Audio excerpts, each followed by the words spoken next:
I threw this title slide up here to show you the T, the B, the C, and the F model airplanes. Most people in the Air Force will go through trainers, go to cargo and spend their entire career there. Or they will go to bombers and spend their entire career there. Or they'll go to fighters. I was in the right place at the right time, lucky enough to be able to start out. My first operation assignment, I wanted to fly operational. I did not want to go to EBO school or go to NAV bomb school and end up spending the rest of my career flying for SAC and B-52s. I wanted to fly something more interested. Goal was eventually to get into pilot training. But I got assigned to Albuquerque to fly B-57. This model didn't come along until later. This is the F model. I got another picture of it later.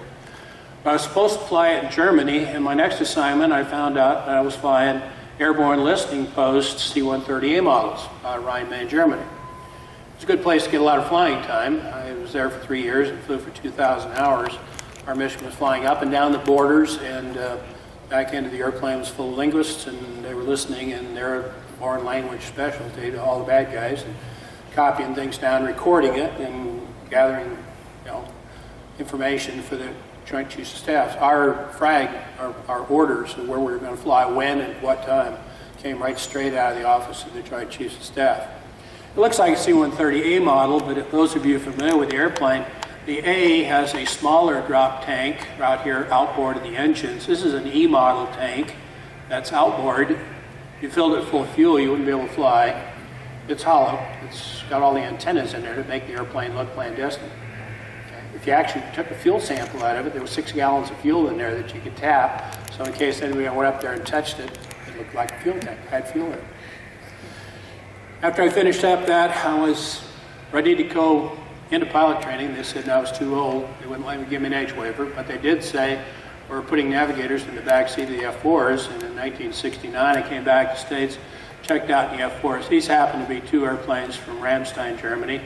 Tail number 512, which was my squadron, and tail number 526, which was the other guy's squadron, the bad guys on the other side of the field. Now, if this works, there were this many models that B-57 built. I'll quickly go through them now, and I'll talk more in detail about each one of them. But anyway, the A model was the original. It was like the British Canberra. British Canberra had a bubble canopy instead of a clamshell canopy. The bubble canopy was held on with explosive bolts. You couldn't jettison until you pulled a handle, and all 48 explosive bolts came off.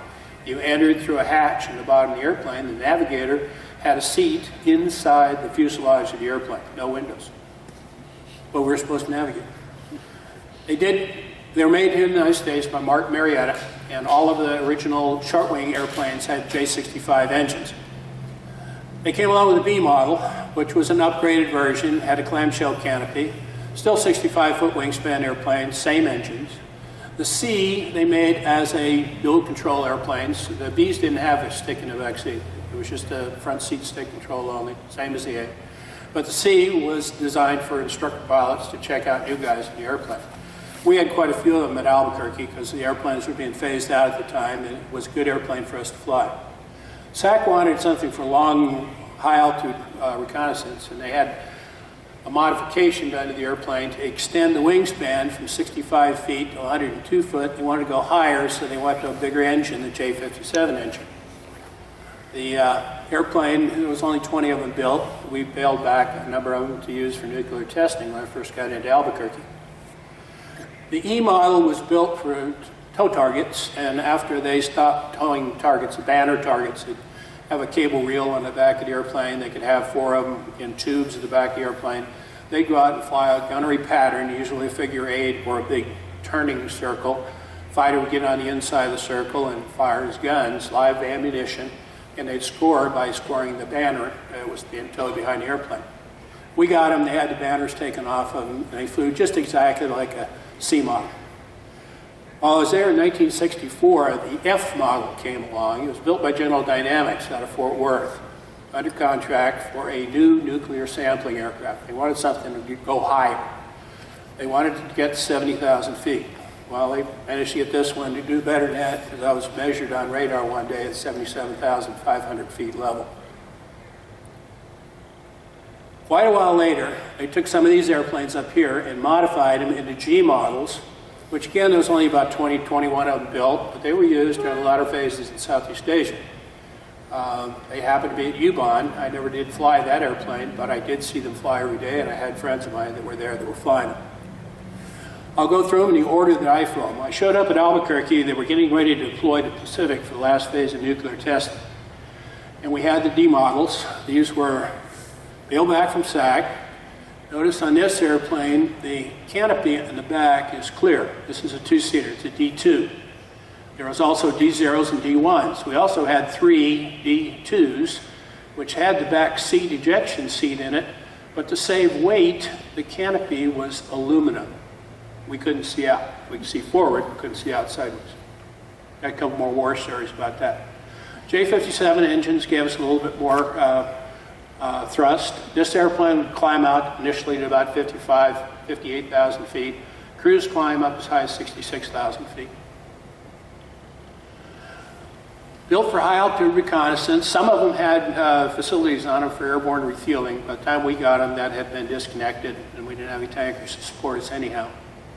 Like I said, the D0s were single seats, as well as D1. Most had the aluminum back canopies. A couple of the D2s had real clear canopies put on them. Maximum altitude's good. All fuel was in the wings, and enough for about a 6-hour mission, which gave us enough range to fly from the States to Hawaii and to Johnston Island, where we were going for our nuclear testing. To fly above 50,000 feet, you had to protect the body, which meant you had to wear the partial pressure suit. You can see the full pressure suit in the background. We flew that later with the F models, but you saw all the old SAC movies where the guys get out there and they line up and they're all wearing this fancy suit with the capstans, and they got their white helmets on, and they climb into the airplane and they're going to go out there and fly their high altitude mission, because they were going to do that mission above 50,000 feet. The capstans were designed to inflate through a series of webs that put mechanical pressure on your body. Above 50,000 feet, you lose pressurization. There's no air pressure to keep your blood from boiling. You get air bubbles in your veins. It gets to your heart stops beating, and you die. That was for protection. The helmet was kind of unique in the fact that the helmet, did this to me last time I had it. Okay.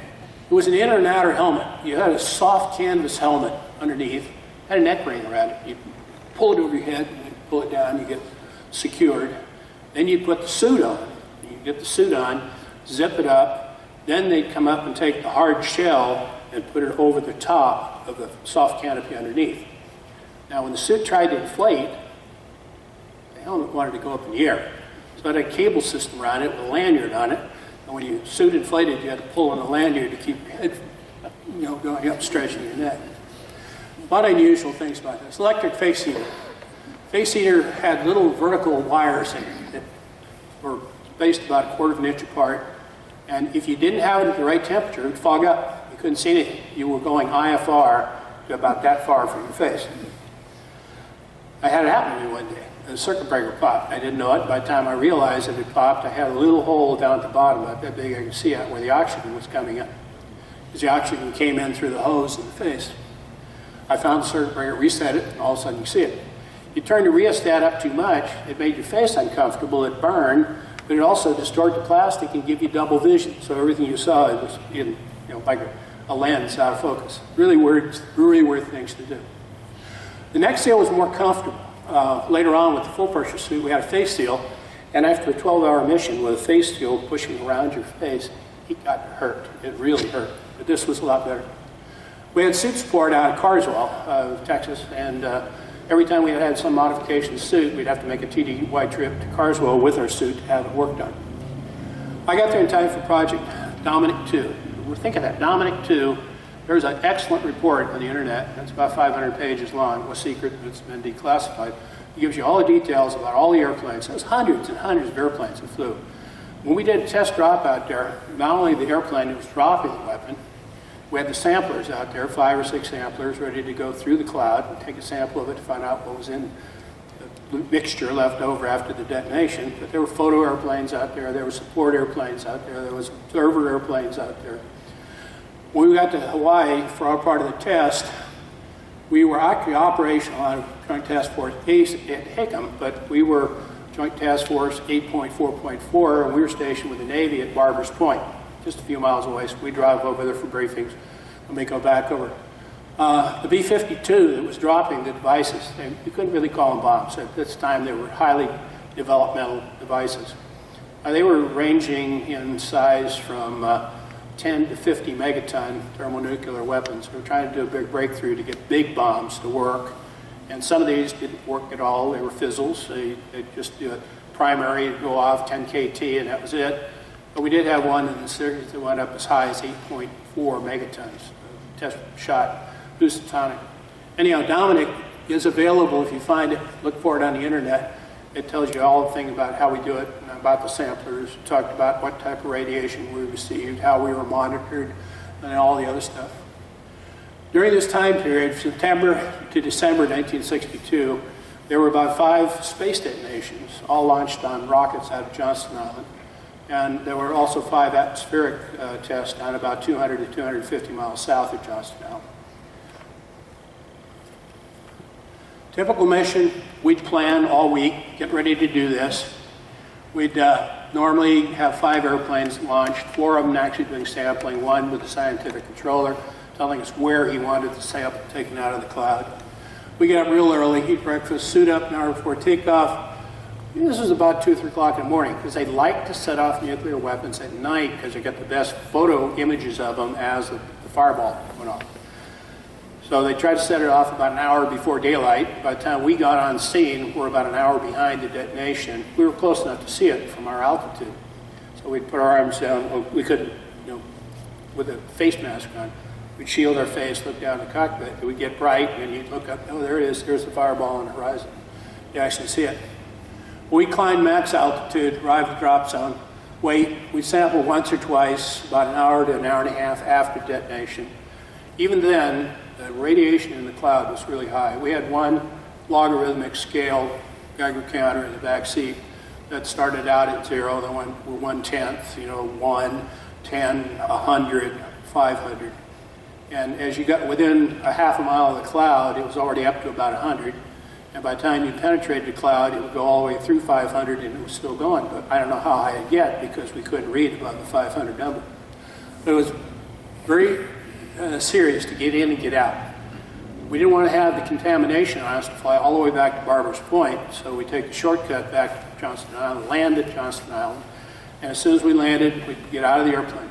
There was a forklift out there with a pallet on the end of the forklift, with all covered in paper. They'd pick us up out of the cockpit without touching the exterior of the airplane. They'd take us in, decon, help us take off our, we had a flying suit on over the top of the partial pressure suit. That would go into the waste. Our boots would go into the waste. Our underwear would go in the waste. We got all new equipment every time we flew. They couldn't do that with pressure suits. They dry clean them and clean them up. But we'd go in the showers, and 3, 4, 5, 6 showers later, they'd monitor us and say, okay, you're clean. You can put on your clothes and you're ready to go. After a mission like this, the pilot normally returned the aircraft to Barbers Point 2 to 3 days after detonation. They didn't decon them there. They didn't have any decon facilities. But to keep from getting the extra dosage on the navigators, as soon as our mission was done, we'd fly back on the C-118, meet the pilots home by 2 or 3 days, and get ready for the next mission. A non-typical mission, on my 3rd sampling mission, was to be my 3rd sampling mission, Ted Jensen and myself took off, again, about dark 30 in the morning, maybe 3 o'clock. We were headed towards the drop zone south of Johnston Island. We started our climb out. Everything was normal. We got somewhere around 50 to 60,000 feet about an hour after takeoff, approximately 380, 400 miles out of Hawaii. And all of a sudden, blam, left engine flames out. If you ever had a JC-57 flame out, the flame front goes out the front of the engine about 40 feet, gets your attention. It caused the airplane to yaw, and about a second later, blam, there goes the other one. So now we are about 50,000 pound glider out over the middle of the ocean. It's dark, and there was one thing in the checklist that said you don't attempt to relight the engines until you get below 28,000 feet. Well, how high were we? Altimeter was frozen on 55,000 feet. We had a pressure the cabin pressure altimeter in the back seat, it was reading 55,000. So we knew we were probably pretty close to altitude. As soon as the engines quit, we lost the canopy seal, so the pressure suit deflates. Now we're like, robots in this big old pressure suit. We decided, well, one thing or another, it's best we do a 180-degree turn right now and start gliding as close to Hawaii as we can get. With this airplane with that long wing, we could probably glide about 200 miles, but we couldn't glide 400 miles. We weren't going to get there, so we were dependent on the engine starting. We decided, my friend Ted said, I'm going to turn the battery off, and it's going to take away our intercom, so we won't be able to talk to each other until we get down lower. But if you can see with your flashlight when we're down to 28,000 feet, make some noise, and I'll turn the intercom back on. We get down there and tried the first engine. It worked. Got one engine running, got the second engine running, we're flying. Looking at the altimeter, it's still stuck at 55,000 feet. The airspeed hadn't changed either. We figured it was a pitot-static problem.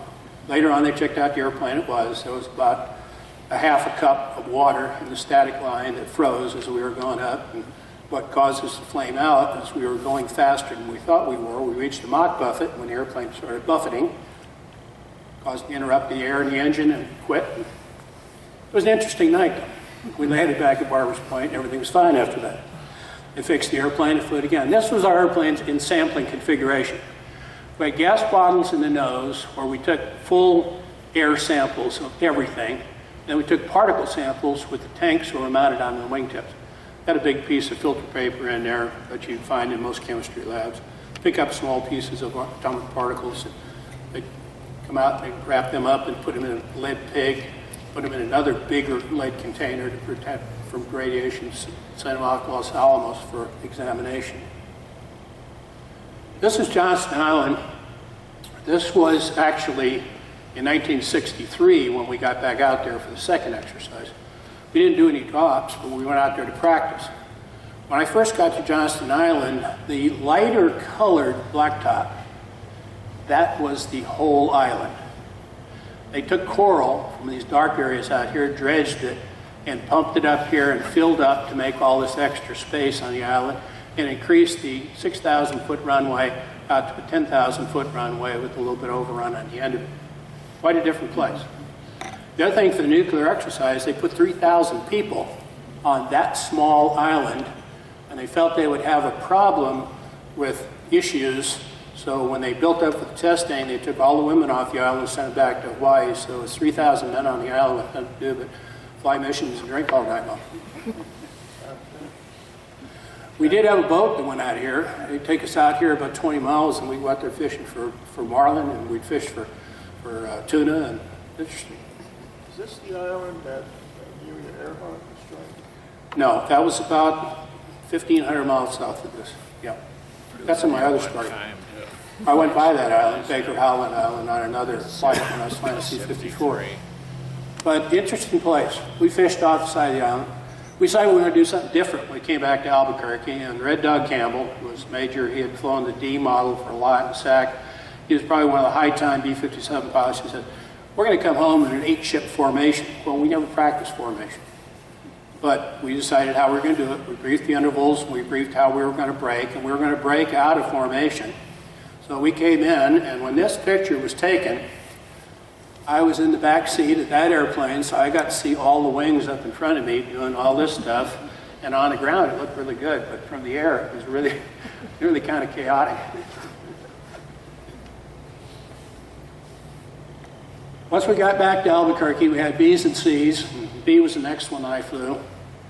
The difference between the A model and the B model is the clamshell canopy. And the Air Force also added speed brakes. They wanted more speed brakes, so they put these. The British airplane didn't have these. There is a series of speed brakes. If you look closely at the one out in the museum, there are fingers that stick up out of the top of the wing and out of the bottom of the wing, which was on all of the B-57s, all the short wings. They are still functional. They work as well as the speed brakes on the back. The Guard got a lot of the airplanes, and you see the one at the Air Force Museum back in Dayton. It's all painted up in markings, Guard markings. B-57B, same thing I said, Martin engine, built by Martin, J65, single burner can, was very funny. That single burner can engine if you pulled it back to full idle on the ground, it would howl, and you could hear it about 3 miles away, 4 miles away. So we never let it back down to idle. We'd always, instead of bring it back down to 50%, we'd keep it about 70% just to keep it from making noise. 65 feet long, 65-foot wingspan, called a square airplane. Same wingspan as its length. Empty weight about 28,000 pounds, Mach gross about 55. And those of you that ever heard of F4s or flew F4s, that's about exactly the same weight and about the same fuel load, except F4 would go Mach 2.5 and this would only do 0.86.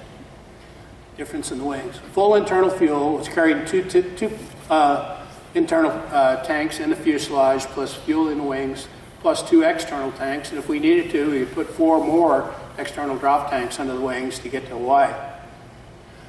Navigation was basically TACAN, low frequency ADF. Some of the older airplanes had SHARAN, but seeing they took the SHARAN stations off the air, there was no signals to receive, so even though the equipment was still there, it didn't work. Cruise, very comfortable cruise at 420 knots, true airspeed, about 0.72 Mach. We could go above 50,000 feet, but we didn't because we weren't want to wear the parachute suit.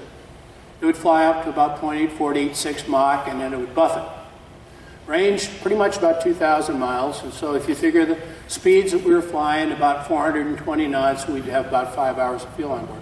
All of our airplanes had a built-in bomb bay fuel tank. I mentioned something about the original B-57s used as bombers. They would load the bombs on the bomb bay door. Take it out of the airplane, hoist it up with a couple of cable hoists, put it in place, and when you got ready to drop the bombs, the bomb bay door would rotate. Now the bombs were on the outside of the airplane. They'd be released, the bomb bay door would rotate back closed, and the bomb bay is closed. You didn't have to worry about bomb bay doors. It worked very good for the airplane. No controls in the back seat. None of the airplanes, none of the short wings we had autopilots in them. So if it was a long mission, the pilot had to fly things. The other thing was cartridge start only. We would brief people when we go out TDY to a different base. We're going to start engines now, but pay no attention to the big cloud of black smoke. And when you start an engine, you put a plume of smoke about 50 feet up in the air that would linger, and it was just this black powder cartridge that we fired. It was in the nose of the engine in a breech, and start the engine just fine. There was no arrow way of fixing it. You didn't have an arrow hose that you could hook up like most engines to get it started. Maneuvered more like a fighter than a bomber. It was very fun to fly. Later on when we got C models, I actually got to fly the airplane. It is very light on the controls. What's interesting about it, when you move the wheel, and it did have a wheel instead of stick, when you move the wheel or you move the elevators, you were not moving the elevator, or you were not moving the ailerons. So what you were moving were the trim tabs. And the trim tabs would move to position, which would fly us into position and control the airplane, which made it just like power steering. It was very, very neat. The only power assist we had on the airplane was on the rudder. Rudder didn't do that, so you had to have the power assist on the rudder. But we could do loops, we could do rolls with it. You could do spins, but it wasn't recommended. But it was just a good airplane to fly. It was a fun airplane to fly. C model, this is one of our airplanes at Albuquerque. Has weather on the tail, all of them had a weather stripe across there. The tanks that are on this one are a little different. This is fuel from here back. We call these LASSL tanks, or Los Alamos Scientific Laboratory designed these tanks.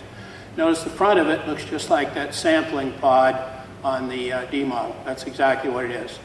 We still had the gas bottles in the nose that we could end up using to pump full gaseous samples.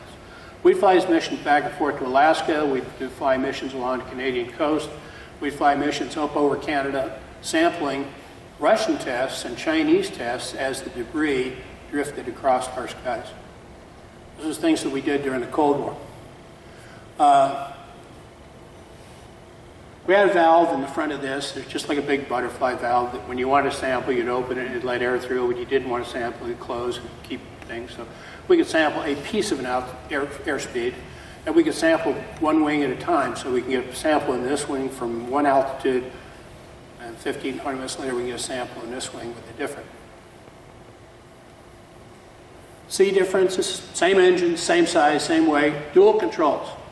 Navigation was important because it added VOR and ILS, so we weren't dependent on ground control approach to come back in and land. Now we can land using ILS. Also, when we went to Alaska and we were flying out over the ice pack, the VOR was very important to us because we now had a VOR that we could track on rather than track on the ADF out of Bartles Island. All short wings, fairly common performance. Stall speed was about 80, 83 knots, something like that, depending on weight. Minimum single engine speed. Those of you who float multi-engines, you know that if you get to a certain speed with full power on one engine, the other engine shut down, the airplane's going to roll over your back. You can't stop that roll. Well, these engines were mounted quite a ways out. We didn't have that big a rudder. So if we didn't have 155 knots, you were not going to go around. You were going to land. Very important. Landing speed, comfortable right around 100 knots. This was the A, and I'm mentioning now in the sequence because after I was at Albuquerque for 2 years, our sister squadron at Eielson, Alaska, gave up their A models, and we were short a couple of airplanes. We picked up a couple of them, and I got a chance to fly about a dozen times in one of the A models. This one doesn't have it, but ours had a little window right there that you could see out. This was a hatch. This hatch up here was held on with 48 explosive bolts, just as the canopy was. This is the canted bulkhead. This actually, you can see this on the airplane out here in the museum. All of them had that canted bulkhead. From here back was unpressurized. That was the pressurized bulkhead there. From here forward was pressurized. But the oxygen hose in the intercom that was in the back seat was long enough to stand up and walk up and stand next to the pilot who was flying. So if you want to see out, you could unbuckle from your ejection seat, stand up, walk forward, look out the window. Did that a lot going over Canada and up over Alaska. Interesting airplane. There was only about 65 of those built. Original design, bubble canopy, again, TACAN and ADF only. Did not have the fuselage speed brakes. It had the rotating bomb door, common on all of them. But you got in through a lower access door on the bottom of the fuselage. Explosive bolts got the canopy to go off. We didn't think that canopy was going to come off over the top. The pilot could go through the plastic. We couldn't go through the aluminum. So if we had a controlled ejection, the plan was jettison the bottom hatch, have your parachute on, roll out the door, and go out the bottom of the airplane. If didn't do that, then we would try the ejection sequence. Don't know of anybody that ever had to try it out of an AMOD.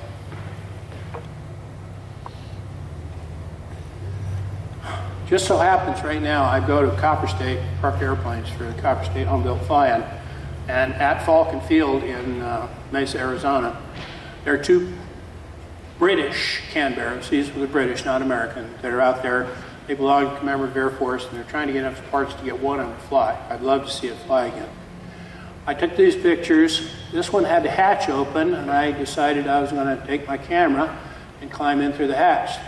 The British had an optical gun sight in the nose, and the navigator bombardier would unstrap for the bomb run, lay on this little platform right here, look out the nose, operate the bomb sight, and pilot would follow controls, and we'd drop bombs. This was this back seat on the left and a back seat on the right. This airplane had 3 seats in it. Ours had the rails for the second seat, but we never had the second seat in the back. This was some instrument on the left side of the back seat, and that's the size of the window we had to look out of if we want to look out from the back seat. It had a small table so you could put a map on it. Plot. This front seat, the wheel, instruments, engine instruments. Left side console with some of the stuff there. Some more stuff up on the front. This is this is exactly the way it sits out there on the ramp right now. Nothing was taken out of this airplane. This is E model. A lot of them used for tow target. They painted them with the day glow to make them more obvious.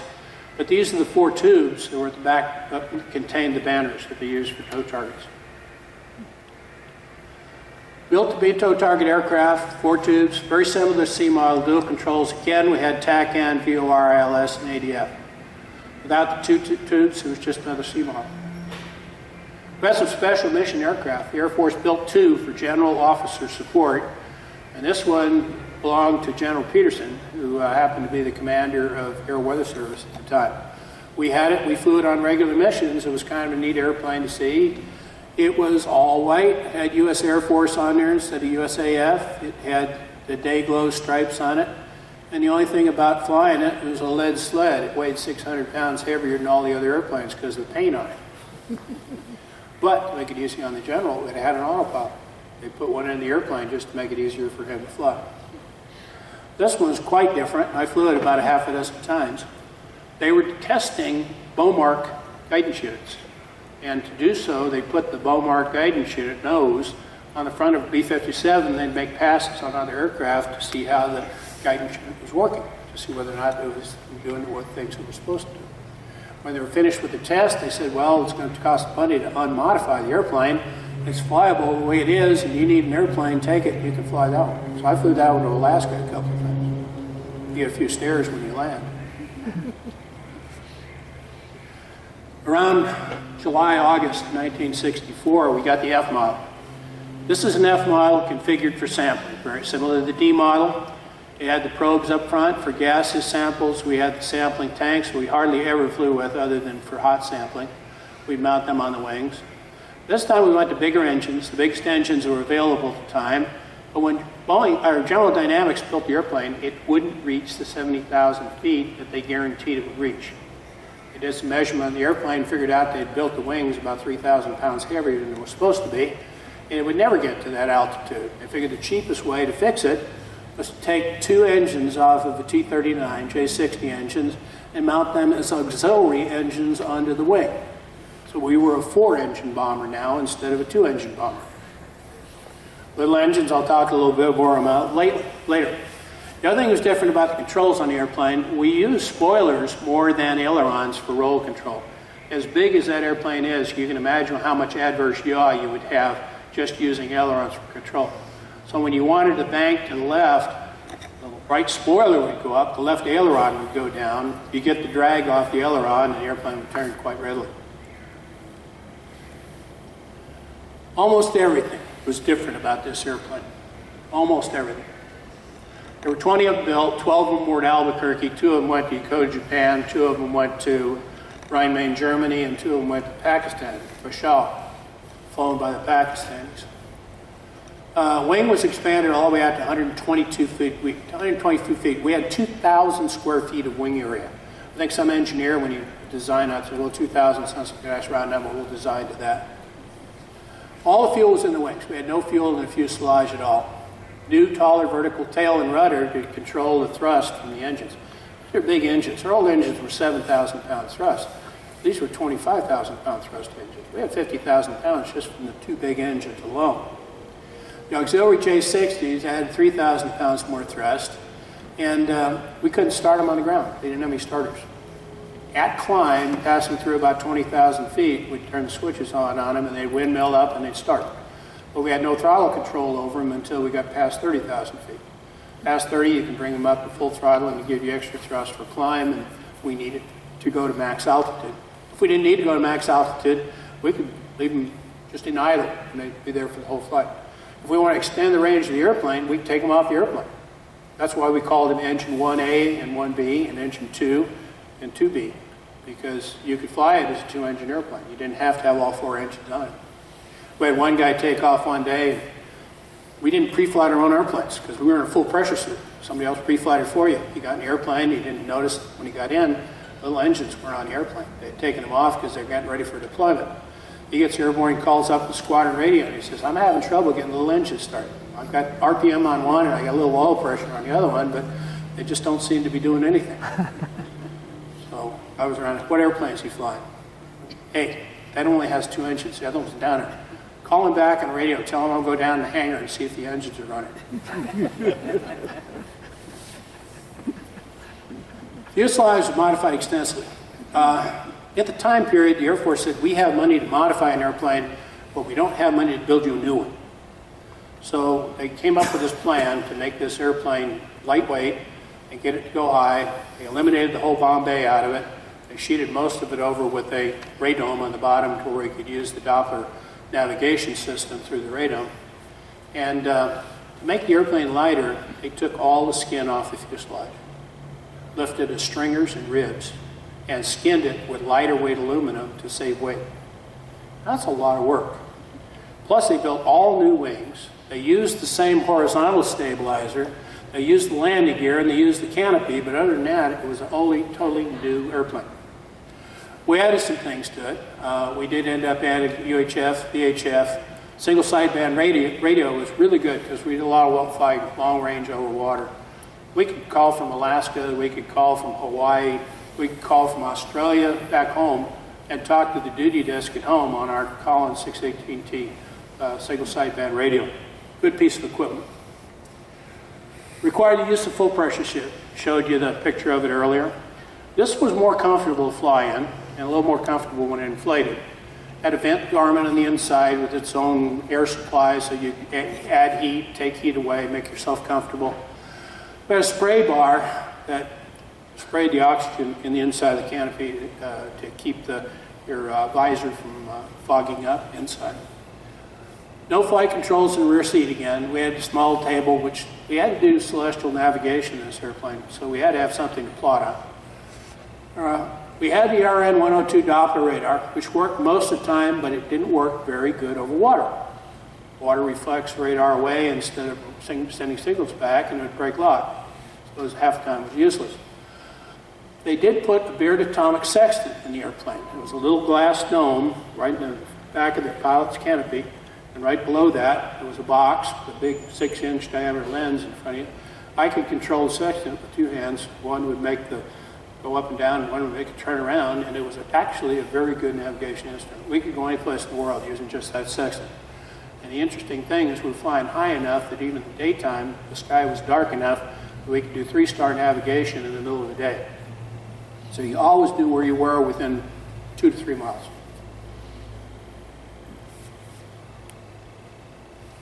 Normal mission. Pre-flight was done by another crew. You suit up an hour before takeoff. Before you suit off, you go out and have a high-protein breakfast, basically steak and eggs and a little bit of coffee. You didn't want a lot of liquid in you because you didn't have a chance to get rid of anything. We were brought to the airplane in a crew van. The crew van was an old Chevy RV that had been modified with a couple of lounge chairs, and we put in the lounge chair, driven out the airplane. We didn't pre-breathe. The SAC pilots flying to U-2, you normally pre-breathe before they go to altitude. We found out we didn't need to do it. Fully fueled with high temperatures like we had at Albuquerque, sometimes the wingtip clearance on this airplane, as the weight of the wings with fuel would sag, would be about 4 to 6 inches above the ground. In conditions like that, sometimes we tow the airplane to the end of the runway, start the quick check area, and then just have to taxi. When we landed, by the time fuel was out of it, you got about 4 feet, 5 feet wingtips. But on landing, you had to be within about 3 degrees of wings level, or you'd drag a wingtip. Takeoff was really the spectacular thing of this airplane. We had a 190 knot limit on it, which you would reach very shortly after the wheels came off the ground. And in order to not overspeed the airplane, you would just keep pulling the nose up until you got to a point where you started to lose airspeed, and you'd keep climbing at that 80-degree angle. It went up to 10,000 feet, just going straight up in the air. Very important thing. Very impressive on takeoff. We didn't take off at full power because we didn't need it, but after we were in the climb, we'd go to full power. Lower the nose. It takes about an hour to reach flight level 600, and we would cruise climb from there. Sometimes we'd get to 72, sometimes we'd get to 73,000 feet. Altimeter slides just like airspeed indicators do when you get to those extreme altitudes, so we were actually flying higher than what we were reading. Fuel flow at altitude could get down as low as 800 pounds per hour per engine. At sea level, they were burning 25,000 pounds of fuel. We could only fly for an hour at sea level at full power. Couldn't do it because of the airspeed limit. But at altitude, we were using very little fuel at all. That's why we had 10.5, 11-hour, 12-hour missions in this airplane. Sitting in a pressure suit, strapped into an ejection seat. Most of the mission was on autopilot. Once you got the climb established, you got the heading set, put it on autopilot, we put it on Mach hold for the climb, and then once we got to altitude, we could either choose altitude hold or airspeed hold or Mach hold. Max indicated altitude, roughly around 72,000 feet. Those of you that looked into some of the Learjet accidents where the guys were getting so high, they were getting into what's called coffin corner. As you go higher, Reynolds number gets higher, and Reynolds number is an equation in stall speed. Our normal 60 knot stall speed at surface was getting up to about 102 knots by the time we got to 70,000 feet. Our Mach limit on the airplane was about 104 knots. So we had that little 2-knot window to fly the airplane. You got slower than 102, you get a buffet. Is that a stall or is it a Mach buffet? Push the stick forward, if it went away, it was a stall buffet. You got the buffet, you push the stick forward, it got worse, you pull it back. But you got to that one place, you could not go any higher. Talked to the Pratt & Whitney people and said, could we get more power in the engines? Could we do anything to make us go a little bit higher? They said, the only thing you can do, go the route of the SR-71, go supersonic. If we didn't have a Mach limit on the airplane, then we wouldn't have a problem. We could just go faster, higher Mach, and go higher. Weather at altitude was really mostly extreme clipping, extremely light winds, light and variable most of the time, except when you get on the high northern and high southern latitudes. There's a phenomenon known as the polar night winds, and they can get up to 200 and 300 knots.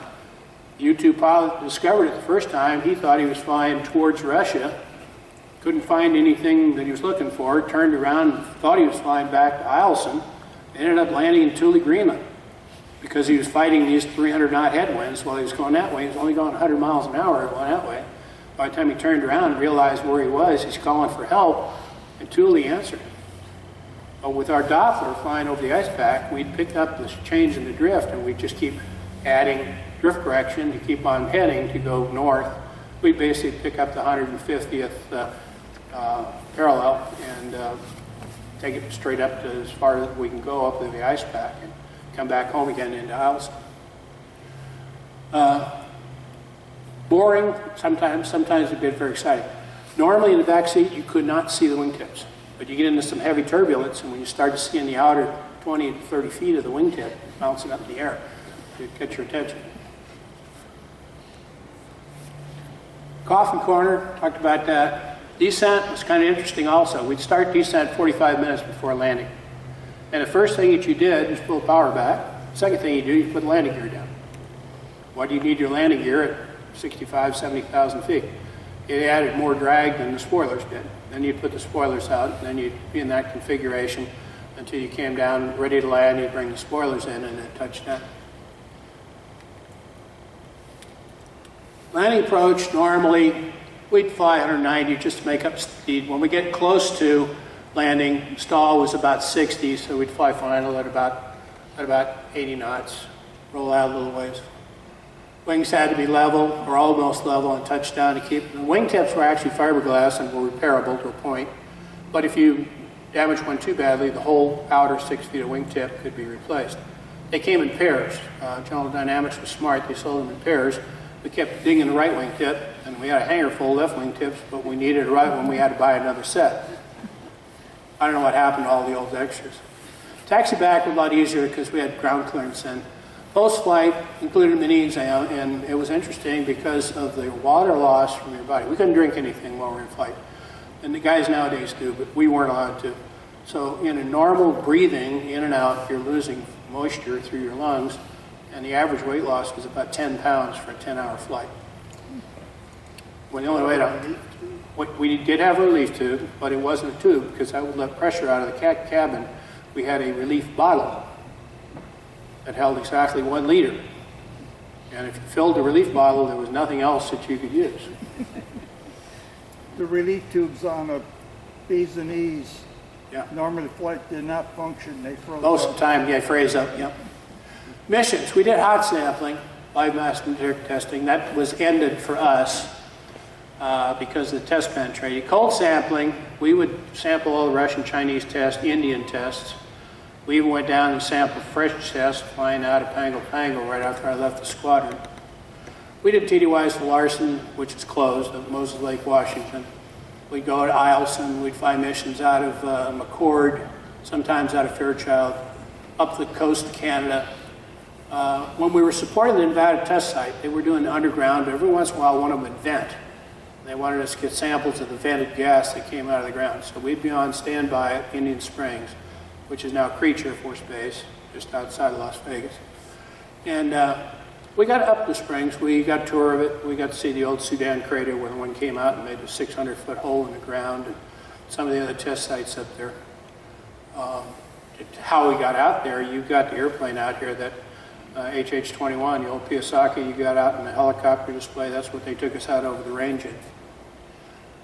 We do training missions, just log time. A lot of them was famous going over Monument Valley, low altitude, Glen Canyon, Navajo Mountain, look at Rainbow Arch. We do an annual practice mission back to Johnston Island. I did that 3 times. I went back with the B models, C models, and then the year after that we had the F models. I went back to Johnston Island again for our practice there. Gave us a little time in Hawaii, gave us a little chance to go back out. We did special scientific missions. Some guy would come along with a thing, I want you to fly for 5 hours at 65,000 feet with this exposed to the air. And we didn't know what they were doing, but we did it. We flew the missions for them. Later mission, when the F became the nuclear policeman, we covered 65 degrees, 70 degrees north latitude down to 65 degrees south latitude on a 2-week basis. And we did it at 4 altitudes. We did it at 50, 55, 60, and max. But we had these bases where we set up at Eielson. We had our home base at Albuquerque. We had Albrook in the Canal Zone. We didn't operate at Howard because Albrook was perfect for us. And we ended up going into Sale in Australia, southern Australia, just to the east, which after a year we replaced that by Mendoza, Argentina. I've been to all these places. I've flown the F model out of all of them. It was interesting.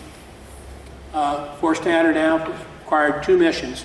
If we were doing an out and back, we'd go halfway to the next base, turn around and go back to where you took off from. When we needed to change airplanes, we just go all the way. So we'd have an airplane coming and an airplane going. But we tried to keep 2 airplanes in Alaska, 2 airplanes in Panama, and 2 at our southern hemisphere base, wherever they happened to be. All phase maintenance was done at home. When we flew out of Australia, we'd fly all the way up to the northern part of Australia, or we'd fly almost to Antarctica. This was kind of scary. There's no shipping lanes down there. The water temperature is such that if you did have to eject, you'd live for about maybe 2 minutes. And if anything happened to the airplane down there, it'd be a mystery. Nobody would ever figure out what, how, where. Mendoza was mostly overland because we got farther south before we got over water. But again, we almost got to Antarctica flying out of Mendoza. Albrook was nice. We didn't try to get dip clearance to fly over Mexico, so we flew to Galveston, went around Yucatan Peninsula into Albrook. Kirtland to Eielson, straight line. We'd go into grid navigation, uncage the compass and set it on a gyro mode, and we just fly a single heading all the way to Alaska. It was easy. Drift a little bit, change heading, get off course, change heading a little bit. Regis at the shop. When I made this trip, I was originally not supposed to go. But one of the things we had to get was a Saudi Arabian visa should we need to divert to Saudi Arabia instead of going into Iran. And when Dan Harshman, who was the navigator who was picked to make this trip instead of me, filed his passport in Saudi Arabia, they said, no, I don't think so. You sound like that's a Jewish name. Saudi Arabia would not allow any Jewish people in their country. So they needed a substitute. I was available, and Squadron Commander picked me, and I got to make this trip. We were to pick up an ELINT modified B model and deliver it to Pakistan. That's halfway around the world. The pickup was in Majors Field in Texas, just east of Dallas. We flew in commercial to Dallas, and LTV was the one that were doing the mod on the airplane at the time. They came out and said, just stay there at Dallas, we'll meet you at the gate, we'll pick you up in a Aero Commander, and we'll fly you over to the airfield. So they did, and we flew over there. Got to take a look at the airplane. Total nav aids on board was 1 manually tuned ADS, old coffee grinder. You couldn't even just punch the buttons and dial any frequency. You had to turn the dial and listen, and yeah, that's the right frequency, and then you could switch into ADF. And we had an IFF that worked about half the time. We were supposed to go to Langley, all these bases, I'll show you on the next map. We got there, and then return was to be commercial by Pan Am. This airplane was the one we picked up. There's 2 of them. I didn't have this picture until just about 3 or 4 months ago. A guy read my book and said, I was in Pakistan working on this program. It's called Pee-wee. And it was part of the big Safari program, which was worldwide reconnaissance. But if you look real closely, on the side of the fuselage right here is a dipole antenna about 6 inches in diameter and about 10, 11 feet long. And then there's another shorter one down here. And that was the antennas that were used with the electronic equipment that was in the airplane that they told us not to turn on because it wouldn't help us any. They didn't tell us what it would do. But this was the airplane that I managed to ferry to Pakistan. It was painted in American markings to get through Europe and to get it there. And then once we got it to Pakistan, they took 3 days to repaint it, put the Pakistani markings on it, and it went up to Peshawar. Langley was our first stop. That's the headquarters for the delivery group. We got our briefings, we got our dip clearances and stuff. They told us we were going to be flying on the wing of a B-66 on Harman to Lodges to Chattaroo. Well, we did on the first leg. We did do the B-66 on the route into Harman. They couldn't get started when they got to Harman, and we did the Lodges and the rest of it. We were supposed to go to Chattaroo, but when we got close, we lost our radios, couldn't talk to anybody. They were minimums. We couldn't talk to ground control approach to be able to land, so we diverted to Torrejon, Spain. They still made us go back to Chattaroo to pick up paperwork we already had. We went to Naples, and we flew down to Incirlik in Turkey. We did Tehran. Boss didn't want to stop in Tehran for the night, so we double hopped that day and went into Karachi. Spent 3 days in Karachi while they repainted the airplane and then flew it up to Peshawar. On the way to Peshawar, we decided to change crews, fly up as a two-ship. So I was flying with the wing commander, a Pakistani colonel, in the airplane that we were delivering, and then my friend Ted, who I was flying with, he was flying with a Pakistani navigator in another airplane. So we flew into Peshawar. On our way up there, visibility is less than a mile. The radio's not working very well, but we're talking to ground control radar. And when you talk to a GCI site down there on the ground, you sit there and say, I'm lost, I need a vector, you say pigeons. So the colonel comes on the radio and says pigeons to Peshawar. It stuck in my brain. I said, you know, if I ever write a book, I think I'll use that as a title. So 35 years later, when I wrote the book, I thought about it and said, well, Peshawar was in the news right now. They just killed bin Laden over there, just a few miles away, and people might think about that, so I will use that as a title for my book. But it was an interesting flight. I mentioned the B-57G model. This came along really towards the end. And this was used in Southeast Asia. It flew out of Ubon, Thailand. I happened to be at Ubon flying F-4s at the time. But they modified the airplane with a chin radome on it. And that chin radome, it had both forward infrared and low light level TV. It was built in with a laser designator system to where they could drop laser guided bombs. These are 500-pound laser guided bombs under the wing. Notice the tip tanks. These are the old Martin tanks that we flew with. They had more fuel. They couldn't use the bomb bay fuel tank because their bomb bay was full of fuel, full of weapons. They had 500-pound bombs in the bomb bay. But this was part of Tropic Moon program that was flown out of Ubon all the way to the end of the war. There were 19 of them built. 9 of them were assigned to Ubon. The rest of them were used back in the States. Night interdiction. They'd take off every night. They'd fly up and down the trails looking for truck traffic and anything they could find out there to slow the arms coming down the Ho Chi Minh Trail.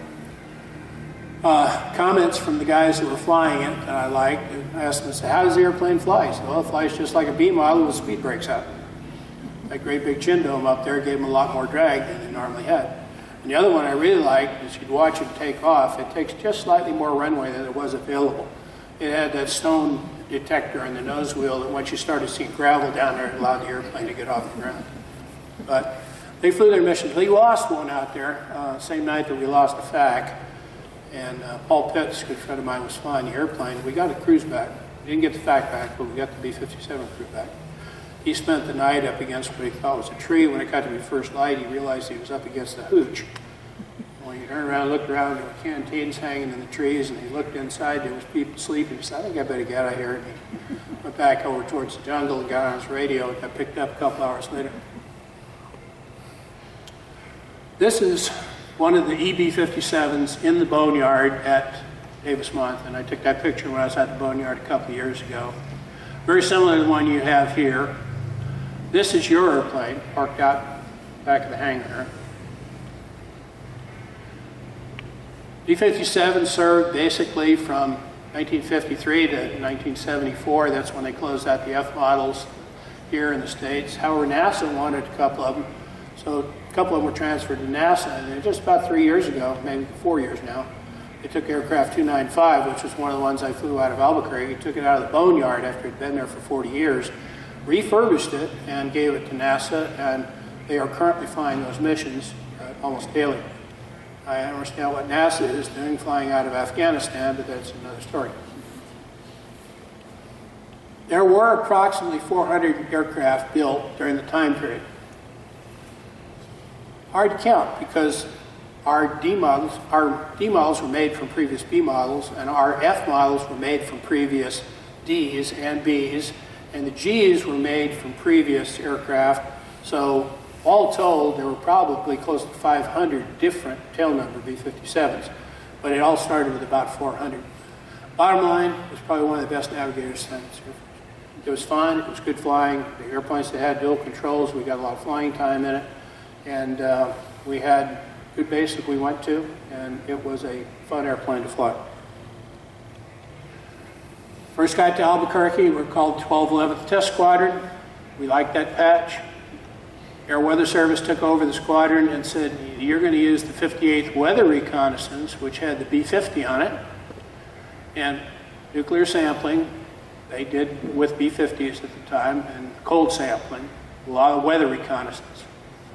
But the one patch we really liked was our unofficial B-57F patch that we wore on the sleeve of our jacket. So.